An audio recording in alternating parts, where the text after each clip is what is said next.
It takes 10 hours on a small boat to reach Cyprus, the closest European territory from Lebanon's northern shores. It's a journey Walid wants to make once he saves enough money. He's a refugee from Syria with no job. In recent weeks, traffic increased on this migration route at a time of unprecedented poverty in Lebanon and in neighboring Syria. I prefer to leave, despite the dangers of such a journey. Already 10 members of my family have died at sea. We are not able to survive here. Heading a high-level delegation, Cypriot President Nikos Christodoulides came to Lebanon after more than 700 mainly Syrian migrants arrived on his country's shores last week. He didn't speak after talks with officials in Beirut, but the president has said reception centers have reached breaking point and is discussing with the European Union how to condition aid to Lebanon to stop the flow of migrants. Last year, the UN Refugee Agency said nearly 4,000 people made or tried to make the journey to Europe from here.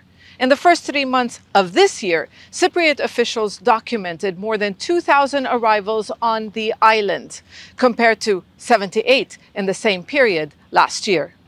Lebanon is being criticized for not doing enough to police its waters, but authorities here say there is so much a country facing multiple crises can do.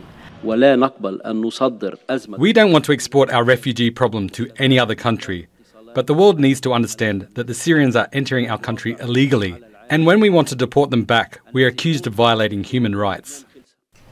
While the United Nations believes conditions in Syria prevent it from promoting returns, Lebanon and Cyprus say there are parts of Syria that are now safe and refugees and migrants should be sent home.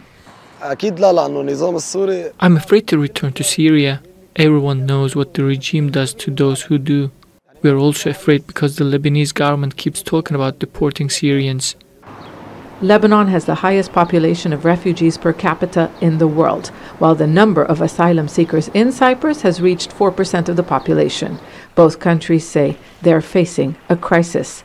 Their relationship is about to be tested, as milder weather will likely lead to more attempts to reach Europe. Zeina, Khodr, Jazeera, Northern Lebanon.